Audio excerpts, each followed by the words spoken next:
Jack Hunter was bleeding among the rocks, at death's door. Sarah, a solitary countrywoman, found him, and when she touched him, she rekindled something he believed was buried forever. But the warmth that arose between them hides a secret that could consume them both. This story will hold you until the last second, and the ending will move you. If intense and unexpected love stories touch your heart, subscribe to this channel now and comment what you thought. We always bring plots that touch and surprise. Now let's continue. The blood trickled between the rocks of the Blue Ridge Mountains, mixing with the red clay of Virginia like the mountain itself was drinking this man's suffering.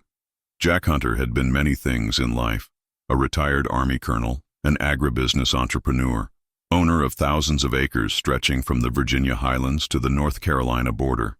But now, crawling between rocks like a wounded animal, he was just another fugitive trying to escape the consequences of his own actions.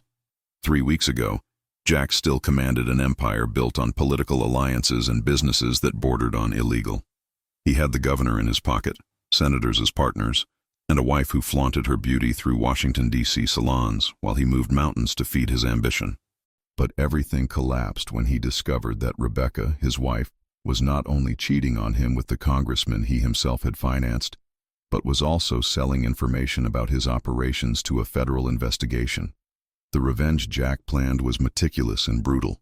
He exposed his lover's corruption, financially ruined his wife, and when she threatened to reveal his crimes as a last resort, Jack silenced her forever. Rebecca's body was never found. Officially, she had fled to Europe with stolen money, but Jack knew where every piece of the remains of the woman he once loved and who destroyed him out of ambition was. The FBI had no proof, but they had enough suspicions to turn his life into hell. His assets were frozen, his allies abandoned him like rats fleeing a sinking ship, and Jack found himself running through the mountains with a backpack on his shoulders and a bullet in his shoulder, courtesy of one of the men he himself had hired to eliminate inconvenient witnesses. The irony was bitter. The man who always bought protection was now hunted by the very dogs he had fed. It was when his strength was completely exhausted, when the fever from infection began to blur his vision and the cold of the mountain night cut through his bones like blades, that Jack spotted the faint light of a lantern cutting through the darkness. It wasn't the saving light that so many describe in near-death experiences. It was something more primitive, more earthly, the light of someone who knew these mountains better than any military map. Sarah Miller walked the trail with the confidence of someone born among those stones. At 32, she carried on her shoulders the hardness of a life that never gave her a break, but also a wild beauty that isolation had preserved from the vulgarity of the world. Daughter of a miner who died when she was 15, Sarah learned early that survival depended more on the strength of her own hands than on the kindness of others. She raised herself alone in that region, living off small plantations, selling artisanal cheeses in the nearest town, and the reputation of a healer she had inherited from her grandmother. But the real reason for her isolation was more painful than orphanhood. 5 years ago, Sarah had lost her infant son to pneumonia that the town doctors couldn't treat in time. The child's father, Thomas, couldn't bear the pain and hanged himself on the porch of the house where they planned to raise the boy. Sarah buried both bodies with her own hands and never went down the mountain to live among people again. The pain had created in her chest a void that she filled with work, silence, and a deaf anger against a God who seemed to enjoy destroying everything she loved. When she found Jack unconscious among the rocks, Sarah's first impulse was to keep walking. It wasn't naivety. She recognized a dangerous man when she saw one. The scars on his hands didn't come from honest work. The torn, expensive clothes told a story of abrupt fall, and there was something in his face, even unconscious, that spoke of contained violence. But there was also something more. A vulnerability she knew intimately, the silent desperation of someone who had lost everything and still insisted on breathing. Maybe it was morbid curiosity. Maybe it was the caring instinct that frustrated motherhood had left as a ghost in her chest. Or maybe it was just the need to break the monotony of days that dragged on the same since she buried her improvised family. Sarah carried Jack on her back, using the strength that years of hard work had sculpted in her muscles, and took him to her home, a simple stone and wood construction that her father had built in the mining days. hidden among rocks and protected by dense vegetation that made it almost invisible. In the first days, Jack was delirious with fever. Sarah treated his wounds with herbs her grandmother had taught her to use, cleaned the infection from the bullet that was still lodged in his shoulder, and fed him hot broths while he muttered names and numbers in restless dreams. She heard fragments of confessions. Rebecca repeated like a desperate prayer. 17 million, whispered like a secret, and forgiveness spat out like a word that burned the throat. When Jack finally regained consciousness, his eyes met Sarah's with an intensity that made her instinctively recoil. It wasn't gratitude she saw there. It was recognition, as if he knew exactly what kind of woman had saved him. There was also desire, primitive and undisguised, the look of a man who had lost all the veneers of civilization and now saw the world through basic instincts. "Who are you?" was the first question he asked, his voice hoarse and laden with mistrust. "Sarah," she replied, keeping her distance. "And you should be dead." "I should be," Jack agreed, trying to sit up on the improvised bed she had set up in the living room. "Why didn't you let me die?" The question caught Sarah off guard. She had asked herself the same question during the 3 days she had cared for him, without finding an answer that made sense. "I don't know," she finally admitted. "Maybe because I've seen enough death for one lifetime." Something in her tone made Jack study her face more carefully. He saw the marks that pain leaves when it takes up permanent residence. The rigidity at the corners of her eyes, the way she always kept her shoulders tense as if expecting the next blow. "You lost someone." It wasn't a question. "Everyone I ever loved," Sarah replied without hesitation, and the brutal honesty of the statement created a silence between them, loaded with mutual understanding. Jack tried to get up, but the pain in his shoulder made him groan and fall back. Sarah automatically approached to help him, and when her hands touched his chest to support him, something electric passed between them. It wasn't romantic novel material. It was visceral recognition, the identification between two people who had looked into the abyss up close and returned transformed. "I don't know who you are," Sarah said, her hands still on his chest, "but I know you're dangerous. I know you're running, and I know that if you stay here, you could bring me trouble." "Then why don't you send me away?" Jack asked, and there was something almost pleading in his voice. Sarah took time to respond. When she did, her words came out as a confession. "Because for 5 years I've felt nothing but emptiness. And when I look at you, I feel something. I don't know if it's good or bad, but it's better than nothing." Her honesty disarmed Jack in a way that years of expensive therapy had never managed.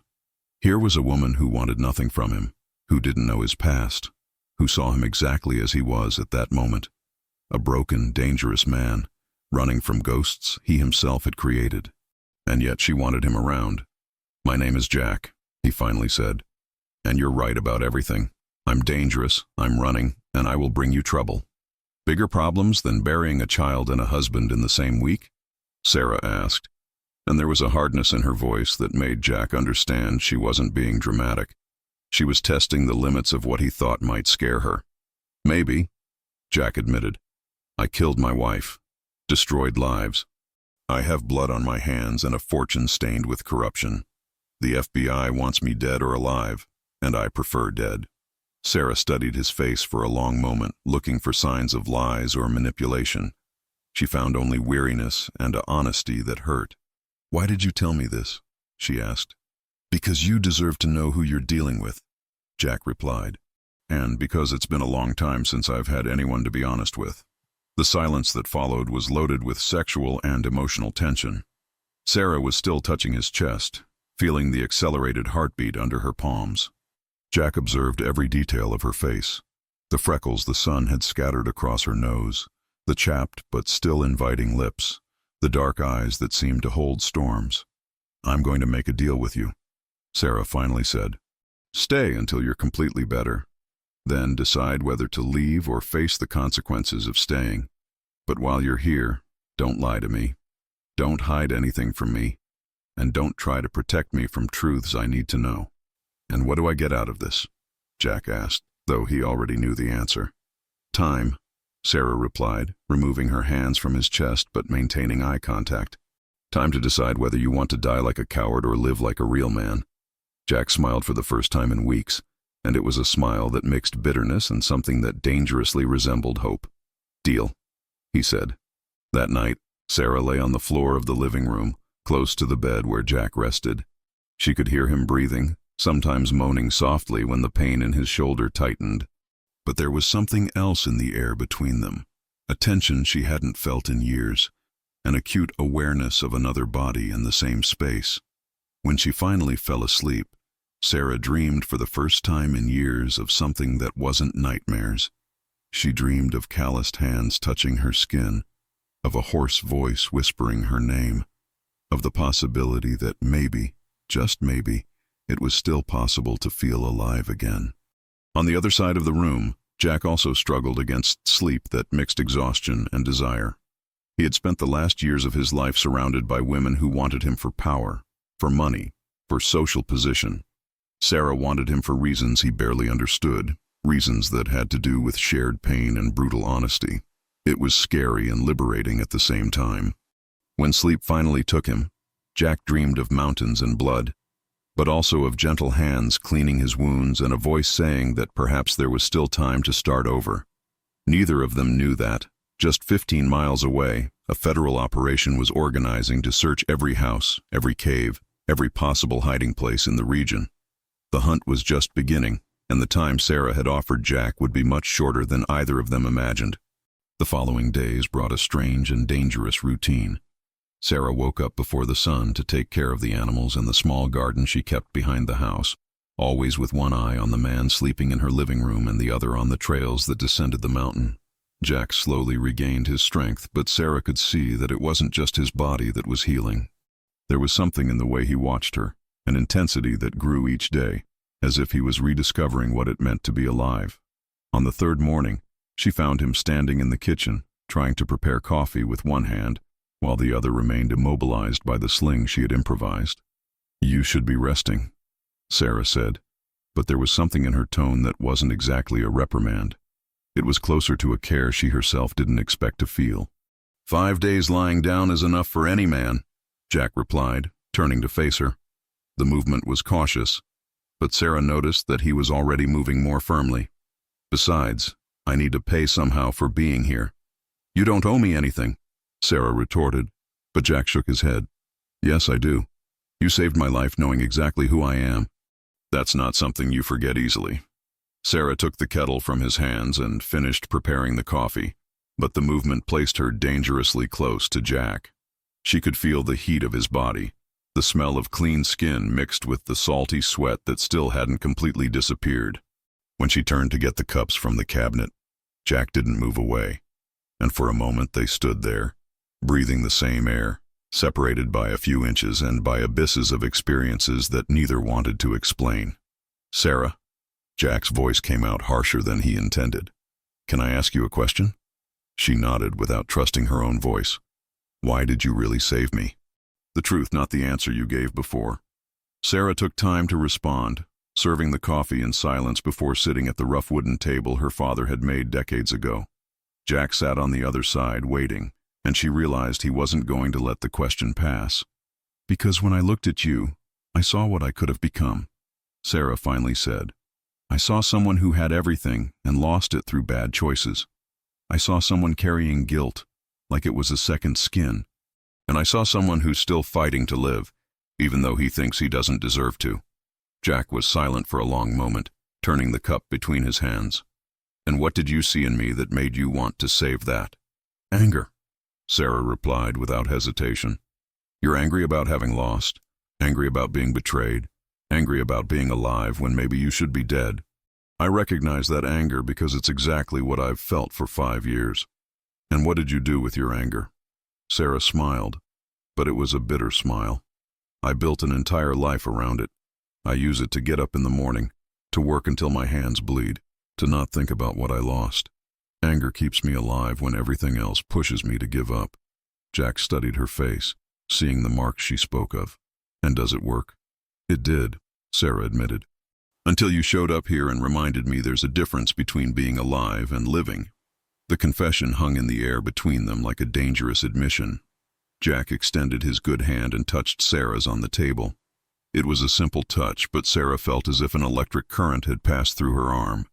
It had been so long since someone had touched her without expecting anything in return. So long since a touch meant connection rather than just physical need. "Sarah," Jack said, and there was something in his voice that made her look up to meet his eyes.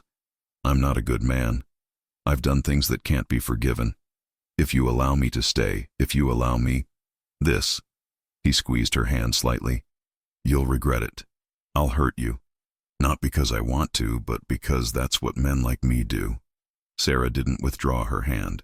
Instead, she intertwined her fingers with his, feeling the scars and calluses that told stories of violence and hard work. "And do you think I'm a good woman?" she asked.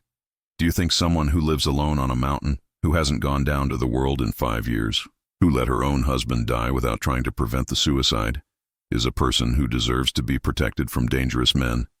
Sarah's question caught Jack off guard. He had assumed he was dealing with a wounded but essentially innocent woman. Now he realized there were layers of complexity to Sarah that he hadn't considered. "Tell me about your husband," Jack said, and it wasn't a gentle request. It was a demand, made with the authority of someone accustomed to extracting inconvenient truths. Sarah withdrew her hand, but didn't look away. "Thomas wasn't my husband. He was the father of my child, and the only person I thought I could love after my parents died. When the baby died, he entered a spiral of depression and started drinking. A lot. Every day. And when he drank, he beat me." Jack felt the muscles in his jaw contract. "And you endured it." "I endured it for 6 months. I thought he would get better, that the pain would pass, that we could help each other. But he only got worse. The drinking, the beatings, the nights when he woke me up screaming at ghosts only he could see." "What happened?" Sarah got up and went to the window, looking at the mountains that stretched as far as the eye could see. "One night he came home drunker than usual. He was talking about the boy, saying I had killed our son by not being able to save him. He said I was a witch, that I had brought bad luck to our family, and then he hit me. It wasn't the first time, but it was different. This time, he wanted to really hurt me." Jack got up too, approaching her from behind. He could see the tension in Sarah's shoulders, the way she held her breath as she relived the memory. "I grabbed the kitchen knife," Sarah continued, her voice low but firm, "and told him to stop. He laughed, said I didn't have the courage, and maybe he was right. Maybe I would never have used that knife. But then he said our son had died because God knew I would be a terrible mother. And something in me broke." Jack waited, knowing she needed to tell it at her own pace. "I didn't kill him," Sarah finally said, "but I cut his face, from the eye to the mouth. He screamed, bled a lot, and ran out to the porch. I followed him, with the knife still in my hand, and said if he touched me one more time, I would finish the job. And he killed himself that night. Hanged himself with the rope we used to pull water from the well. Left a note saying he couldn't live with the mark I had made on him, that he preferred to die than carry forever the memory of what I was capable of doing." Sarah finally turned to face Jack. "So you're right. I'll hurt you too, because that's what women like me do." The silence that followed was different from the others. There was no more pretense, no more careful dance of two people trying to hide who they really were. Now they knew each other, with all the scars and all the bloodstains. Jack moved closer until they were almost touching. "You cut the face of a man who beat you," he said, his voice low and intense. "I put my wife in a wood chipper after strangling her with my own hands. Which of us is really dangerous?" Sarah didn't back down. Instead, she raised her hand and touched Jack's face, her fingers tracing an imaginary line from his eye to his mouth, mirroring the cut she had made on Thomas. "Maybe we're dangerous to each other in different ways," she whispered. The sexual tension that had been growing between them for days finally exploded. Jack held Sarah's face with his good hand and kissed her, not with gentleness, but with a hunger that had been denied for too long. Sarah responded with the same intensity, biting his lower lip, pulling him closer with a need that bordered on desperation. It wasn't a romantic kiss. It was a mutual confession that both had spent so much time denying themselves any pleasure that they no longer knew how to be gentle. Sarah's hands found Jack's shirt, pulling it out of his pants, exploring the scarred chest and the muscles that years of hard work had molded. Jack moaned against her mouth when Sarah's fingers found the scar left by the bullet, not from pain but from a pleasure that mixed relief and desire. "Sarah," he murmured against her lips, "if we continue, there's no going back." "Well," Sarah replied, nibbling his neck, "who said I want to go back?" Jack lifted her off the floor, ignoring the pain in his wounded shoulder, and carried her to the small bedroom at the back of the house. The bed was simple, covered with a quilt that Sarah had sewn years ago on lonely nights. But when Jack laid her there and began to undress her with a reverence that contrasted with the urgency of moments before, the bedroom transformed into the most intimate space either of them had ever known. When Jack's hands explored Sarah's body, discovering the scars she carried, marks of hard work, of falls on the mountain, of moments where life had been harder than necessary, he kissed each one as if it were an apology for what the world had done to her. Sarah did the same with the marks on his body, understanding without words that each scar represented a battle he had fought and not always won. When they finally united, it was with an intensity that surprised them both. It wasn't just sex. It was a fusion of two people who had lost faith in the possibility of real human connection and now discovered that maybe, just maybe, they weren't lost forever. Sarah arched her back when Jack found the rhythm that made her moan his name like a desperate prayer, and Jack discovered that making Sarah lose control was more addictive than any power he had ever wielded. Afterward, lying in the narrow bed with their bodies still intertwined, neither spoke for a long time. Sarah traced lazy circles on Jack's chest, carefully avoiding the wounded shoulder area, while he played with her hair, undone and spread across the pillow. "This changes everything," Sarah finally said, her voice hoarse. "I know," Jack replied, kissing the top of her head. "The question is whether we're ready to deal with the consequences." Sarah propped herself up on her elbow to look at him. "What consequences?"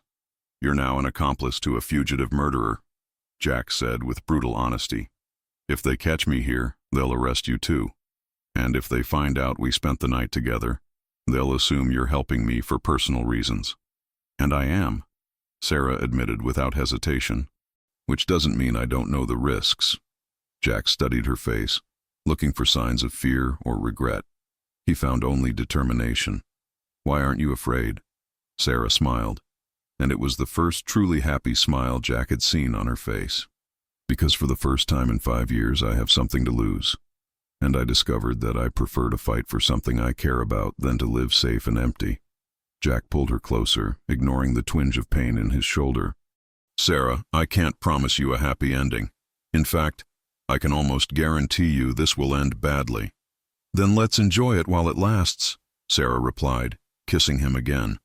But even as they lost themselves in each other again, neither noticed the lights cutting through the darkness of the mountain, still distant but approaching. The federal operation had intensified the search, and in a matter of hours, that precarious peace would be tested in ways neither could imagine. For now, however, there was only the warmth of intertwined bodies, the whispers of promises that perhaps could not be kept, and the dangerous sensation that maybe, against all odds, it was still possible to find redemption in the arms of someone equally lost. Sarah fell asleep first, exhausted by the months of tension that had finally found a release valve. Jack stayed awake longer, observing her face in the dim light, memorizing every detail as if it were the last time he would see her like this.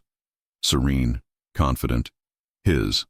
Because deep down, Jack knew that men like him didn't deserve happy endings, and women like Sarah deserved much more than he could offer. But for one night, at least, they could pretend that the world outside didn't exist, that there were no hunters approaching, that there were no pasts chasing them like ghosts thirsty for revenge. For one night, they could just be Jack and Sarah, two broken hearts that had found a way to beat and sync again. The sound of helicopters cutting through the pre-dawn air woke Sarah before the sun even rose. These weren't the rescue helicopters that sometimes flew over the mountains looking for lost hikers. These had the deep, constant buzz of military aircraft, and Sarah instinctively knew that the precarious peace they had built over the last few weeks was coming to an end. Jack was already awake when she opened her eyes, sitting on the edge of the bed with tense muscles and his gaze fixed on the window. "How much time do we have?" Sarah asked, though she already knew the answer wouldn't be good. "A few hours, maybe less," Jack replied, quickly putting on the clothes that Sarah had washed and mended for him. "They're conducting a systematic siege. They started in the valleys and now they're coming up. They'll be here soon." Sarah got up and began to dress too, the efficient movements of someone who had learned to react quickly to emergencies.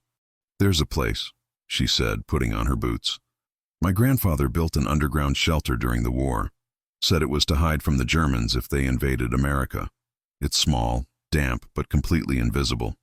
"Sarah," Jack grabbed her by the arm, forcing her to stop and look at him. "You don't understand. If they find me here, they won't just arrest me.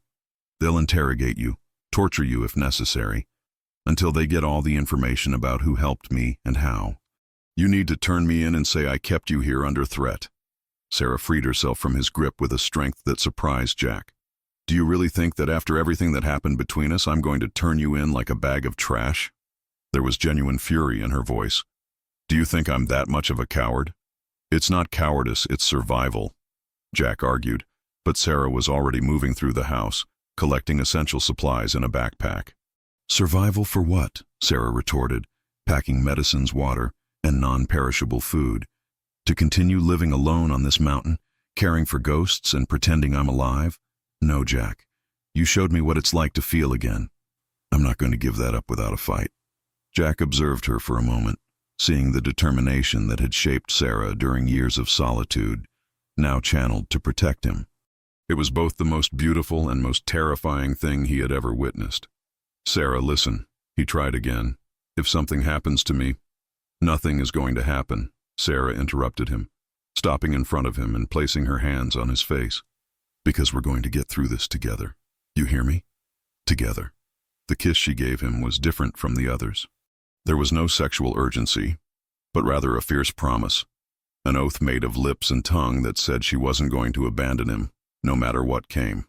Jack surrendered to the kiss, allowing himself to believe for a moment that perhaps it was possible to escape, that perhaps Sarah was strong enough for both of them. The sound of the helicopters was closer now, and Sarah pulled Jack by the hand, guiding him out of the house.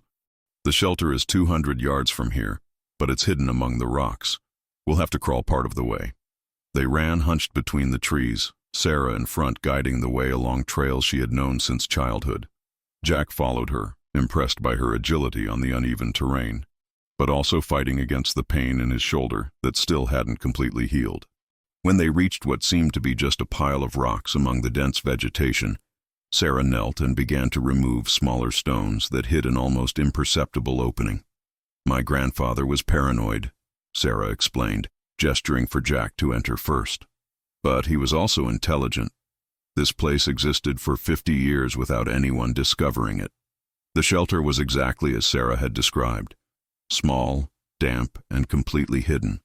There was enough space for 2 people to lie down, but not much more. Jack went down first, and Sarah followed, replacing the stones so that the entrance was invisible again. Inside, in the almost complete darkness, broken only by the small flashlight Sarah had brought, they remained silent for a few minutes, listening to the helicopters circling ever closer. Sarah had nestled against Jack not just for lack of space, but because she felt she needed to touch him to make sure he was still there. "Jack," Sarah whispered in the darkness, "tell me about her. About Rebecca." Jack stiffened. "Why?" "Because I need to understand. I need to know who I'm dealing with, who I've fallen in love with." The word came out before Sarah could think better of it, and hung in the air between them like a dangerous confession. Jack took a long time to respond. When he finally spoke, his voice was laden with a bitterness that Sarah could physically feel. "Rebecca was perfect, at least on the surface. Beautiful, intelligent, from a rich family. When I married her, I thought I was winning a trophy, a woman who would complement my social ascent."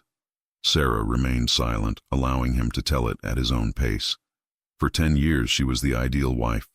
She organized political dinners, did charity work, appeared in newspapers as an example of elegance and class. I adored her. I didn't love her, I know that now. But I adored her as one adores an expensive work of art. Jack paused, and Sarah could feel the tension growing in his muscles. What I didn't know was that Rebecca wasn't just beautiful and intelligent. She was also ambitious and completely unscrupulous. She spent years cataloging all my crimes, all my illegal operations, all the politicians I bought, not to blackmail me, to protect herself in case I got caught. And when she found a better opportunity, she decided to use me as a bargaining chip. The congressman, Sarah murmured. Michael Thornton. Young, handsome, with a promising future and needing someone to finance his career.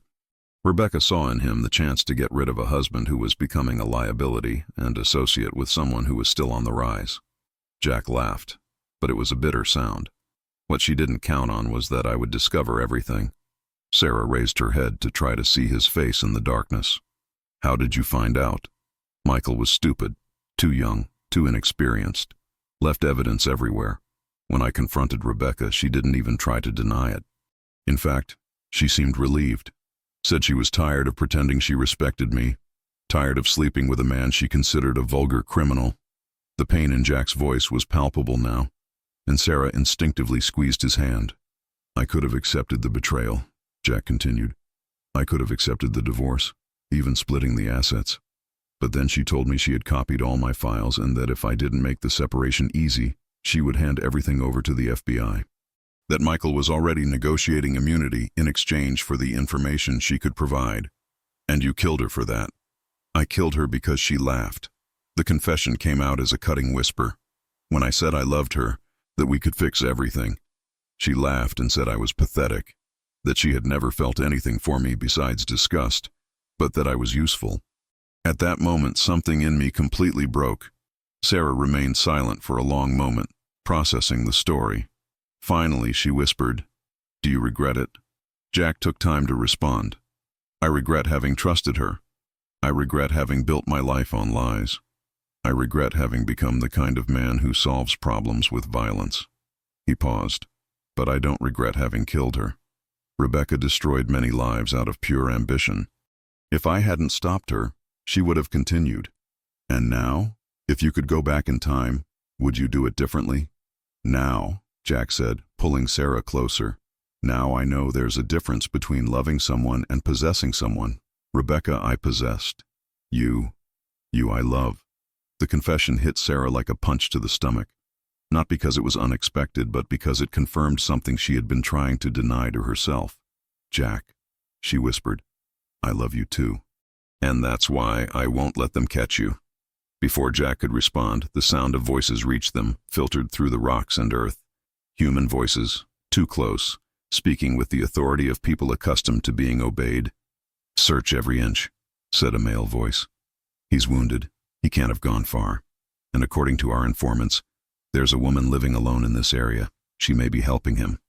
Sarah and Jack exchanged glances in the dim light of the flashlight. The feds not only knew about Jack, they knew about her too. How did they know? Sarah whispered, but Jack was already thinking of the possibilities. Someone in town, he murmured back. You said you sell cheeses, that sometimes you go down to buy supplies. Someone saw you with me or noticed you were buying more food than usual. The voices were closer now, and they could hear the heavy footsteps of military boots stepping on dry leaves around the shelter. Sarah held her breath when a shadow passed over the disguised opening, just a few inches above their heads. Chief, I found something, shouted a young voice. Sarah felt her heart stop when she realized they had found her house. What did you find, Rodriguez? Signs that someone was here recently. 2 coffee cups on the table, still warm. Men's clothes in the bedroom, but too large to be the woman's. And there's blood on the bandages in the trash. Sarah closed her eyes, realizing her own mistakes. In the rush to hide Jack, she had forgotten to erase the obvious evidence that there was someone else in the house. All right, said the commanding voice. Rodriguez, you and Mendez stay here and wait for her to return. The rest, let's expand the perimeter. They can't be far. Hours passed. Sarah and Jack remained motionless in the underground shelter, listening to the sounds of the search gradually diminish as the agents moved away to search other areas. But they knew some had stayed at the house, waiting for Sarah to return. When the sun began to set, Sarah finally whispered, We have to get out of here. If we stay too long, we'll die of dehydration. Where to? Jack asked. They know the area now. They have our description. And they'll be waiting at your house. Sarah was thoughtful for a moment. There's a place, she finally said. About 5 miles from here, on the highest peak of the mountain. There's an old radio station that my father helped build in the 1980s. It was abandoned when they changed the technology, but it still has functioning equipment. If we can get there, you can call someone. I can try. Sarah hesitated. I have a cousin in Kentucky who works with smuggling across the border. He has small planes, knows pilots who ask questions later. If I can contact him. Jack held her face between his hands. Sarah, this means you'll have to run away with me. Leave everything behind. Your house, your life, everything. Are you sure? Sarah smiled in the darkness. My life is you now, she said simply. The rest are just things. They waited until the moon rose before leaving the shelter. Sarah guided Jack along trails that were almost invisible in the darkness, constantly climbing toward the peak of the mountain. It was a difficult walk in normal conditions, but with Jack still recovering and both carrying the weight of exhaustion and fear, it became an epic journey. During the climb, they stopped several times to rest and listen for signs of pursuit. In one of these stops, sitting on a rocky ledge with a view of the distant city lights below, Jack pulled Sarah closer. If we don't make it out of here, he said, I want you to know that these last few weeks have been the best of my life. You gave me something I thought I had lost forever. What? Sarah asked, though she already knew the answer. Hope, Jack replied, kissing her forehead. Hope that maybe I can be more than the worst moments of my life. Sarah kissed him, pouring into that kiss all the love and determination she felt. We'll make it, she whispered against his lips. Because I'm not giving up on you. Ever. When they finally reached the abandoned radio station, it was almost dawn. The building was in ruins, but Sarah managed to find the equipment she was looking for. A high-powered radio that still had power supplied by deteriorated but functional solar panels. She called her cousin, explaining the situation in a code they both understood from the times when he helped smugglers in the region. 20 minutes later, she had an answer. A plane could pick them up on a clandestine airstrip 15 miles away, but they would have only 2 hours to get there. Did we make it? Jack asked, seeing the determination on Sarah's face. We made it, she replied, already starting to descend the mountain toward the airstrip. But it's going to be tight. As they ran through the mountains, Jack couldn't help thinking that, regardless of what happened in the next few hours, Sarah had fundamentally changed who he was. For the first time in his life, he was running not just to save his own skin, but to protect something infinitely more valuable. The possibility of a future with the only person who had seen him at his worst moments and chosen to stay. And Sarah, running beside him with heavy breathing but eyes gleaming with determination, knew that she had finally found something worth fighting for. It didn't matter where they ended up. It didn't matter what life they would have to build from scratch.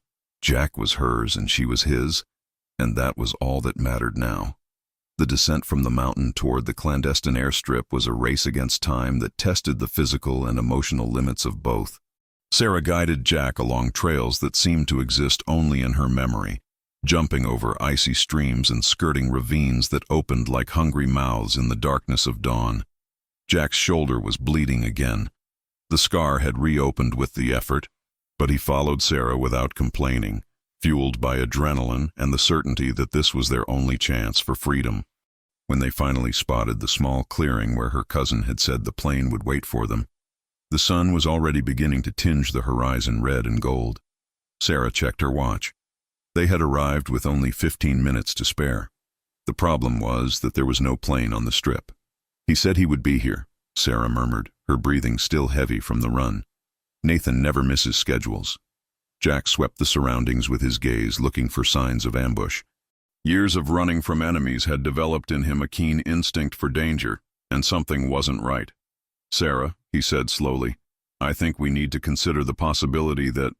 The sound of engines cut through the air before he could finish the sentence. But it wasn't the low rumble of a small plane. It was the unmistakable buzz of helicopters rapidly approaching.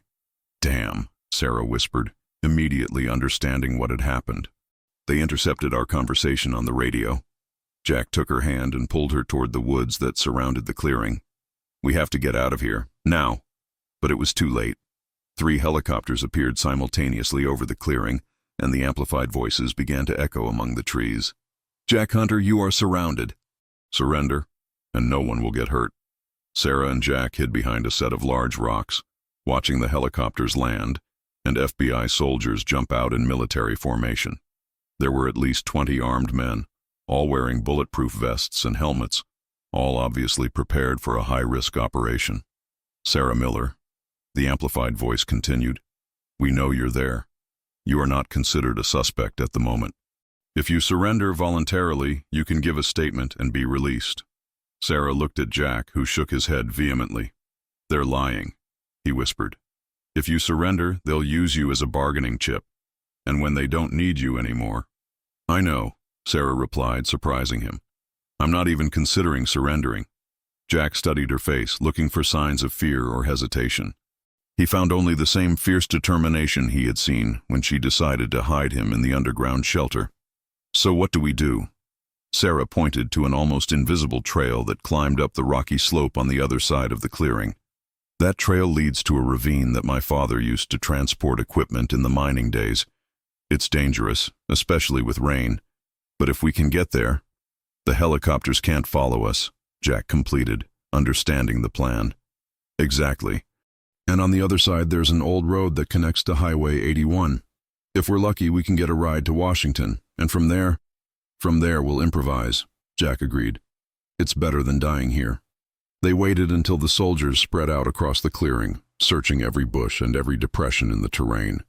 When most of the men had their backs to their position, Sarah and Jack left the cover of the rocks and ran crouched toward the trail. They almost made it. They were just 50 yards from the entrance to the trail when one of the soldiers spotted them. "Target located!" the man shouted, bringing the rifle to his shoulder. "East zone of the clearing." The first burst of gunfire whistled over their heads, shattering the bark of a nearby tree. Sarah screamed, not from fear, but from pure fury at being so close to freedom and yet so far. Jack pushed her forward, protecting her with his own body as they ran. "Don't look back," he shouted over the noise of the shots. "Just run."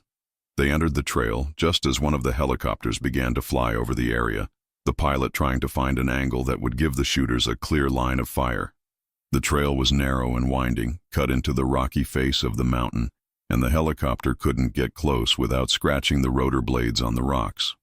But the soldiers on the ground continued the pursuit, and Sarah could hear the shouts of command and the heavy footsteps of military boots echoing behind them. The trail climbed constantly, and soon both were breathing heavily, their lungs burning in the rarefied air of the altitude. It was when they reached the most dangerous point of the trail, a narrow passage where they had to walk in single file, with a rock wall on one side and a 100-foot abyss on the other, that disaster struck. Jack was in front when the rock under his foot gave way. He managed to grab onto the rocky wall, but the sudden movement completely reopened the wound in his shoulder, and Sarah saw blood spreading across his shirt and a dark stain that was growing rapidly. "Jack!" Sarah shouted, trying to help him balance, but at that moment the first soldiers appeared on the trail behind them. "Stop where you are!" one of them shouted, pointing the rifle in their direction. "There's nowhere to go!" Jack looked at Sarah, then at the abyss at his feet, then at the armed men approaching.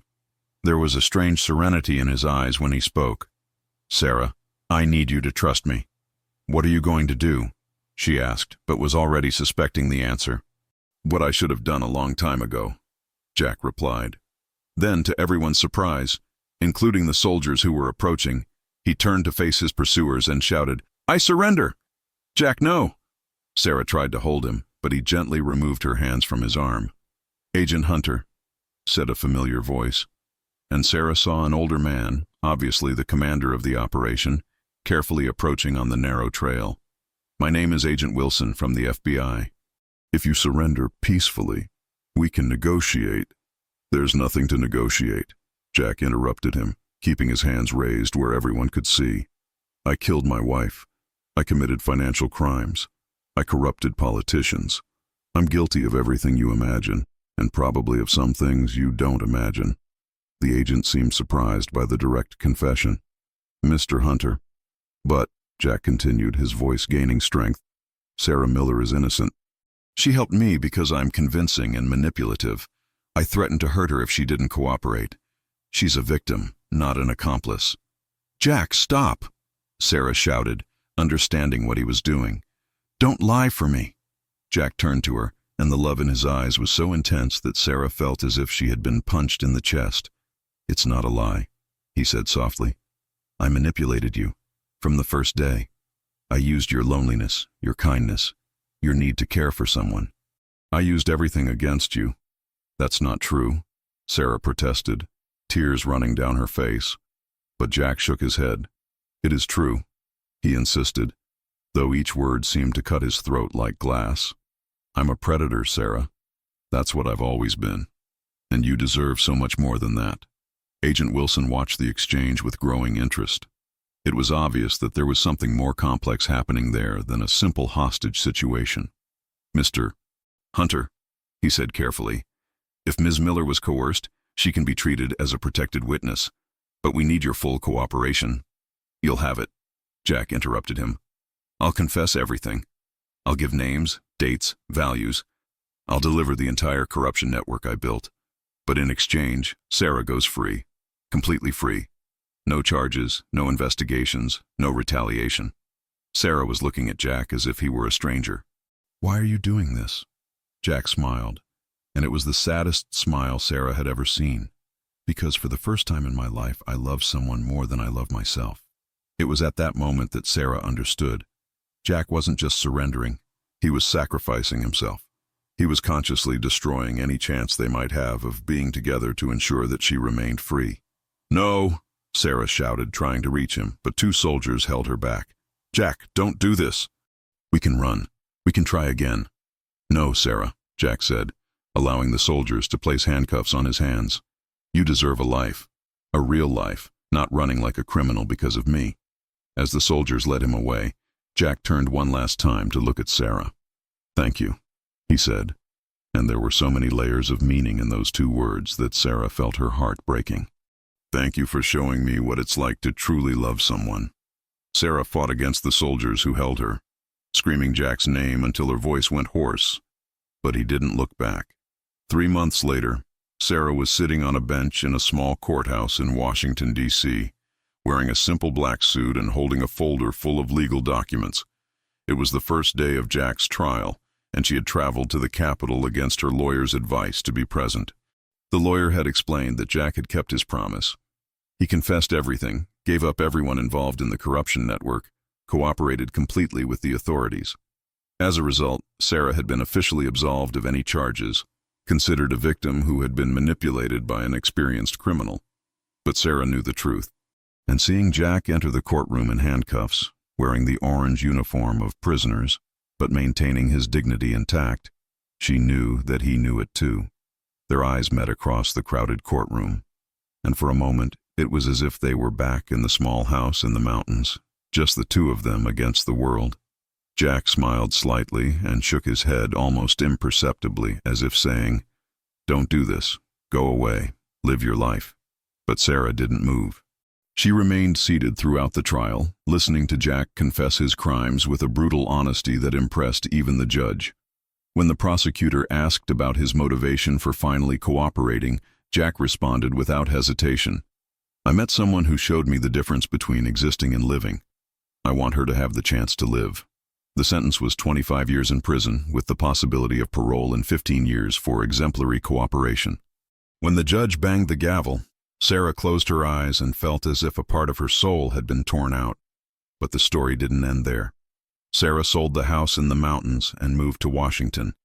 She got a job at a veterinary clinic in the outskirts of the city, using the healing skills she had learned from her grandmother. Every month, religiously, she visited Jack in the federal penitentiary. The first visits were difficult. Jack tried to convince her to forget about him, to find someone who could give her the life she deserved. Sarah always responded the same way. "You are my choice, and I don't change my mind easily." With time, Jack stopped trying to push her away. They began to plan a future that might be possible in 15 years. Sarah studied law by correspondence, specializing in parole cases. Jack used his contacts and knowledge to help other prisoners with legal resources, transforming his manipulation skills into tools for good. 7 years later, when Jack was released on parole for good behavior and for having helped dismantle 2 other criminal networks from inside the prison, Sarah was waiting at the prison gate. He looked older, with gray hair and wrinkles around his eyes that weren't there when they met. But when he smiled, seeing her, he was the same man she had found bleeding among the mountain rocks. "Are you sure?" was the first thing he asked when she hugged him. "I'm completely sure," Sarah replied, kissing him as if they hadn't spent 7 years apart. They married a week later, in a simple ceremony with only 2 witnesses. The honeymoon was a trip to the Blue Ridge Mountains, where they visited the places where they had fallen in love. Sarah's house had been demolished to make way for a tourist lodge, but they found her grandfather's underground shelter, now covered with vegetation, but still there. "Do you regret it?" Jack asked, sitting on the same rock where they had spent the last night before the escape. Sarah looked at the man she had chosen to love, an ex-criminal on parole, with no money, no prospects, nothing to offer but a love that had been tested by fire and emerged stronger. "Which part?" she asked. "Saving you? Falling in love with you? Waiting 7 years? Marrying you? Any part?" Sarah smiled and pulled him in for a kiss that tasted of fulfilled promises and possible futures. "Not a bit," she whispered against his lips. "You were the best thing that ever happened to me." Jack held her as if she were made of crystal and steel at the same time. Too precious to be lost, too strong to be broken. "Even knowing that I'll always be an ex-criminal? That there will always be people who will judge us?" "Jack," Sarah said, looking directly into his eyes, "I cut a man's face with a knife. You killed a woman who was trying to destroy you. We're not perfect people, but we're people who chose each other, who fought for this, who paid the price for it. And in the end, that's more than most people can say about their relationships. They built a simple but genuine life in a small town on the border between Virginia and North Carolina." Jack worked as a security consultant for small businesses, using his experience from the dark side of the law to help honest businesses protect themselves. Sarah opened a veterinary clinic and went back to using her healing skills, now with legal backing. 5 years after Jack's parole, when Sarah discovered she was pregnant at 42, something doctors had said was almost impossible after the loss of her first child, both cried with joy and terror. "What if I'm a terrible father?" Jack asked, placing his hand on Sarah's still flat stomach. "You won't be," Sarah replied with absolute conviction, "because you know the value of what you can lose, and because I'll be here to make sure you're the man I know you can be." The son was born healthy, a boy who inherited his mother's dark eyes and his father's quiet determination. They named him Nathan, in honor of the cousin who had tried to help them escape years ago. On the night they brought Nathan home from the hospital, Sarah and Jack stayed awake watching the baby sleep, still unable to believe they had made it this far. "Sometimes I think it was all a dream," Sarah whispered, adjusting the blanket around the son. "The mountains, the escape, the prison years, as if I would wake up and still be alone in my old house." Jack kissed her forehead. "It wasn't a dream. It was redemption. Redemption. You saved me, Sarah. Not just from that bullet in my shoulder, but from myself. You taught me that it's possible to love someone without possessing, to protect without controlling, to be strong without being cruel." Jack looked at the son sleeping peacefully between them. "And now we have the chance to raise someone who will know these things from the beginning." Sarah nestled against Jack's shoulder, watching the first light of dawn come through the bedroom window. Outside, life continued its normal rhythm. People going to work, children going to school, the world turning as it always had. But inside that room, in the arms of that man she had chosen to love against all odds, Sarah knew she had found something that not everyone is lucky enough to experience. A love that had been tested by the worst possible circumstances and emerged not just intact, but stronger. "I love you," she whispered, the words carrying the weight of all the years of separation, all the tears shed, all the sleepless nights spent wondering if they had made the right choices. "I love you too," Jack replied, and in his voice was the deep gratitude of a man who had found redemption in the arms of a woman who refused to give up on him, even when he had given up on himself. The baby stirred in his sleep, letting out a small sigh that made them both smile. It was the sound of hope made real, of proof that sometimes, just sometimes, broken people can fix each other and create something beautiful from the ashes of their previous lives. And so, as the sun rose over their small town, Jack and Sarah began the first day of a life they had fought years to win. A life built on true love, mutual forgiveness, and the certainty that, no matter what the future brought, they would face it together.